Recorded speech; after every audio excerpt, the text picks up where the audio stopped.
waxaa jiri jiray magaalo yar oo qurux badan. Magaaladaasi waxaa ku noolaan jirtay gabar yar oo agoon ah oo ku nool qol cariish ah oo aad u jajaban. Ma aysan haysan wax daryeela, waxayna ku sabri jirtay baahida iyo oonka maalin kasta. Ilaa ay xilliyada fiidkii ah soo xasuustaan dadka wanaagsan ee magaalada degan. Waxay siin jireen xoogaa cunto iyo cabitaan ah kadib marka ay u qabato shaqooyin yaryar.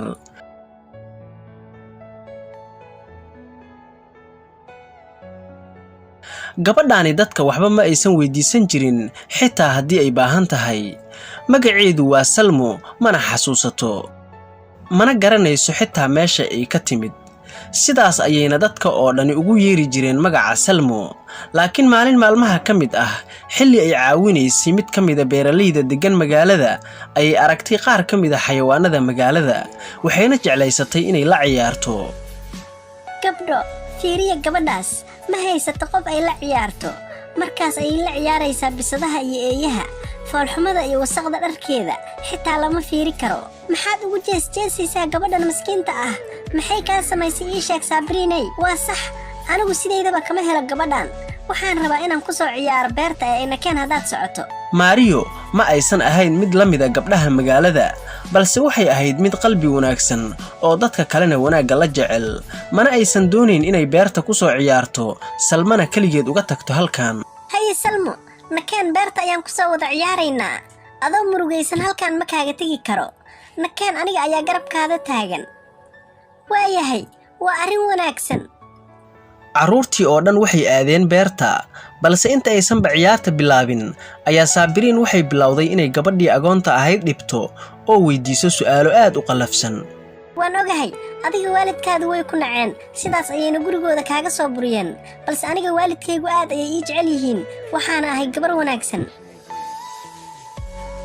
Gabadha wanaagsan waa midda waalidkeeda ka caawisa shaqada guriga. Laakiin adiga maxaa kugu dhacay? Adigu waadba iska hurudaa ilaa barqadiiye. Maya, anigu ma ihi gabar caajisley ah, laakiin adigu yaad isku halaynaysaa markaad sidan iigu jawaabaysid. Hadda ayaan ku tusayaa waxa aad tahay doqon yahay. Markii Sabriin ay ku hadashay hadalladaas doqonnimada ahba, waxay Salmo ku tuurtay meel hoobad ah, waxaana si kadisa u soo dhaxgalay Mario. Haye Sabriin, ka leexa gabadha. Maxaad sidan ugu dhibay gabadhan miskiinta ah? Soo ma ogid in hadalladaada xunxun ay dhaawac u geysanayaan miskiintan qalbigeeda? Xilli Mario ay rabtay inay caawiso Salmo, ayay aragtay ul sixir ah oo meeshaasi taala, waxayna tiri, alla, muxuu yahay shayga halkaas ka iftiimaya? Waxaa warkeeda maqashay Sabriin, wayna soo oroday iyadoo rabta inay soo qabsato ushaasi iftiimaysa. Laakiin kuma aysan guulaysan. Dhowr jeer ayay isku dayday, laakiin way awoodi weysay inay soo bixiso usha. Markii ay Mario soo kicisay Salmo oo ka soo jaftay boorkii iyo carradii, ayay iyaduna isku dayday inay soo bixiso usha, laakiin iyaduna way soo bixi weysay. Salmo ayayna u banaysay, laakiin Sabriin ayaa ku jeesjeestay oo tiri, markasta waxaan rabaa inaan iska aamuso, laakiin adinka ayaaba iga qosol siinaya. Doqonnimadiinuna waa wax lala yaabo. Siday gabar doqon ah oo tan oo kale ah u soo bixin kartaa ul anigu aan soo bixi waayey? Alla, maxaad dabaala tihiin? Inkastoo Salmo uu hadalkaasi murugo ku beeray, haddana wuxuu ku sii dhiirigeliyey inay isku daydo inay soo bixiso usha. Horta, waa inaad isiisaan fursadayda. Kaliya waxaan rabaa inaan isku dayo inaan soo bixi karo usha. Salmo waxay soo qabatay ushii, balse iftiinkii ayaa soo batay, wuxuuna iftiinkii u soo dhowaanayay dhanka Salmo. Isla markiina waxaa dhalatay awood Salmo kor u qaaday, waxaana ka dhalatay halkaasi tamar aad u badan oo dharkii Salmana ka dhigtay dharka gabdhaha boqorada ee qasriyada ku dhex nool. Markii ay Sabriin aragtay waxa dhacaya, ayay carartay iyadoo ka cabsanaysa inay Salmo ka argoosato. Doqontan aniga ayay iga argoosan doontaa marka hore, marka waa inaan naftayda badbaadiyo. Xilli ay Mario la yaaban tahay waxa dhacaya iyo tamarta iyo nuurka ku hareeraysan Salmo, ayay tiri, Salmo, adiga miyaa qofkan? Maxaa ka dhacaya halkan? Waxba kama fahmayo anigu waxa dhacaya. Si kadis ah ayay Salmo dhulka ugu soo dhacday, waxayna ku laabatay sideedii hore iyo dharkeedii wasaqda lahaa. Mariana waxay isku dayday inay badbaadiso Salmo, way qabatay wayna la tagtay iyadoo Salmo ay cuskan tahay garbaha Mario. waxayna ilaabeen inay qaataan ushii iftiimaysay beertii ayayna iskaga baxeen. markii ay albaabka beerta ka sii baxayeen ayay la kulmeen dad badan oo taagan iridda beerta. dadkaas waxay la yaabanaayeen iftiinkii waxyar ka hor ka baxayay beerta dhexdeeda.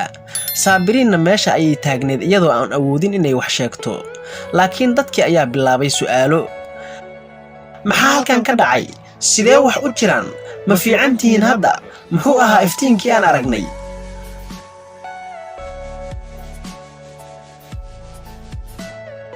salma way ku wareertay su'aalaha, balse maariyo ayaa u jawaabtay oo tiri, waxba waxaan ciyaaraynay ciyaarta ilayska. iftiinkii aad aragteenna wuxuu ahaa faynuus naga jabtay, waana ka xunahay ee macsalaama. alla hadda dadkii waan ka soo baxsannay, been ayaana u sheegnay. ha ka welwelin waxaa saaxiibadaydiyey, hadda ammaan ayaan ku jirnaa. alla ma fahmin ilaa hadda wixii dhacay haddaatii. sidee ku dhacday inaad si kedisa ku xidhato dharkii gabdhaha boqorrada, si kedis ahna ay wax walba isku beddelaan? sidee ku dhaceen waxaas? maariyo, aniga xitaa ma garanayo. waxaan dareemay awood la yaab leh. waxaan dareemay jirkayga oo kor u qaadmaya, kadibna maba xasuusan karo wixii dhacay. meel aan aad uga fogayn beerta waxaa ku yaalay qasriga boqortooyada, waxaana ku noolaa boqorka magaalada ka taliya iyo xaaskiisa. ma dareentay iftiinkii? waa inaan baaritaan ku samayno wixii dhacay. waxaa laga yaabaa intaasi ay dhibaato u keenta boqortooyadeenna. xilli maariyo iyo salmo ay la yaaban yihiin waxa dhacay ayay si kedisa u maqleen codka fardaha oo maraya meel u dhow beerta. waxay indhahoodu qabteen waardiyayaalkii beerta. maxaa dhacay? maxay raadinayaan waardiyayaashaani? maxay la taagan yihiin albaabka beerta? salmo, ma ka fikiraysaa waxa anigu aan ka fikiraayo? waxaa laga yaabaa in waardiyayaalkan ay arkeen iftiinkii usha. haa, waan u malaynayaa. dadka ayaa u sheegaya inaan annagu ka soo baxnay beerta hadda. waxaan u malaynayaa inay annagana raadinayaan hadda, laakiin sideen ugu sharaxayaa ayaga arrintan? ma jiro qof i rumaysanaya, marka waa inaan keeno ushii hadda. maxaa dhacay? ma kaliga ayaad iska baxee? aniga ayaa ku raacaya ee isug salmoy. labadii gabdhood waxay aadeen dhanka beerta, waxayna raadiyeen ushii. si kedis ah ayay salmo u tiri, haa, waa taas ushii, waan arkay. balse intii aysanba usha soo qaban, waardiyayaashii ayaa raadkooda soo raacay, wayna hareereeyeen meeshii oo dhan. istaag gabar yahay, maxaa halkan ka socda? muxuu ahaa iftiinkii aan aragnay waxyar ka hor? haa, waan idiin sharaxayaa. waxaan qabtay ushaan, si kedis ah ayaana iskugu beddelay boqorad. sheekadaas uga sheekay carruurta ee noo sheeg, aaway sixirraydii ku baraysay sixirka? maariyo ayaa tiri, maxaa dhacay? sixirley ah, maxaad ka hadlaysaan? haa, annagu waan ognahay inaad adigu ardayad u tahay sixirlaydiinna sixirtay annaga. waxayna naga dhigtay kuwo aan mid mid u hadli karin oo hal mar wada hadlaya, sidaa haddaba aad u jeeddo. laakiin waa arrin iska caadi ah inaad sidii koox u hadashaan. maxaa yeelay waxaad tihiin koox. adigu wax badan kama ogid dhibka annagana haysta. waxaan gaarnay heer marka midkeen uu baahdo oo dalbado cunto dhammaanteen aan wada baahanno. hadduu midkeen masquul galana dhammaanteen waan ka wada dabagelaynaa. run ahaantii nolosheennu waa mid aad u adag. labadii gabdhood waxay la yaabeen qisada waardiyayaasha. laakiin siday sixirlaydaani sidaan idinkugu sixirtay? maalin maalmaha ka mid ah ayaan bursannay. markii aan qaban rabnay ayayna nagu soo tuurtay sixirkeedii. waxayna codadkeenna u beddeshay hal cod, neefteennina hal neef ayay ka dhigtay. markaas kadib waxay ku dhacday dhulka. waxaana u malaynay inay dhimatay, laakiin maanta ayaan ogaanay inay nooshahay oo sixirkeeda halkaani ay kugu barto. sidaa daraaddeed waan ku xiraynaa adiga ee noo sheeg gabaryahay khiyaanoolayda ahi, aaway macallimadaadii? maya, anigu ma ihi ardayaddeeda. waan idin baryaa i rumaysta. waardiyayaashu aad bay u caroodeen, waxayna isku dayeen inay qabtaan salmo, balse maariyo ayaa ushii sixirka soo qabatay. haye salmo, qabso usha. salmo ayaana ushii qabsatay, waxayna isla markiiba isku beddeshay boqorad. waxayna tiri, waxaan rajaynayaa in waardiyayaashu ay ku noqdaan sidoodii hore. isla markiiba waxaa baaba'ay sixirkii sixirlayda.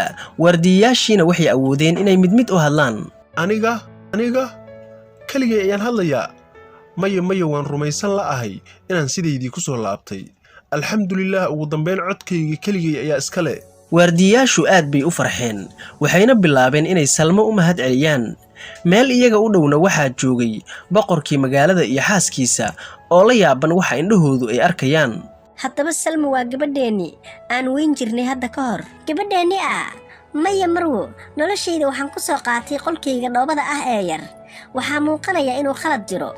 maya gabadhaydiyey, waxaa naga kaa daftay naag jinniyad ah isla markii aad dhalatayba. sidaa daraaddeed ayay waardiyayaashu naagtaasi raadinayeen muddo sannad ah. markii ay dhimatayna waxaan ka sabarnay inaan adiga ku helno. inta aysan dhiman ka horna waxay sheegtay in sixirkeeda aysan baabi'i karin cid aan ka ahayn gabadhii yareed ee ay daftay.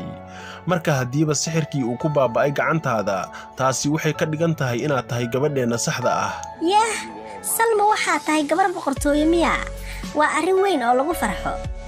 haddaba waxaad tihiin labadayda waalid ee dhabta ah ee aan ka maqnaa tan iyo yaraantaydii. Salmo waxay ku dhagtay waalidiinteeda. farxadda waardiyayaashuna waxay ahayd mid aad u daran maadaama ay ka xuroobeen sixirkii dhibta badan ku hayay muddo dheer. dhammaantoodna waxa ay ka soo baxeen beerta iyagoo faraxsan. markii ay albaabka beerta soo gaareen waxay halkaasi kula kulmeen Saabiriin. haye doqontiyey, waxaa ku soo qabtay waardiyayaashii soo maahan. waxay ku marsiin doonaan ciqaabta aad mudan tahay. boqorka ayaa aad uga xanaaqay warka Saabiriin wuxuuna damcay inuu si daran u ciqaabo, laakiin Salmo ayaa ka celisay. aabbe macaani u naxariiso, tani waa gabar dabaal ah mana garanayso waxa ay sheegayso. sidoo kale aabbe dalab yar ayaan wataa. waxaan rabaa in Maariyo aan wadanno oo ay qasriga boqortooyada nagula noolaato. waan kaa aqbalay gabadhaydiyey anigoo faraxsan.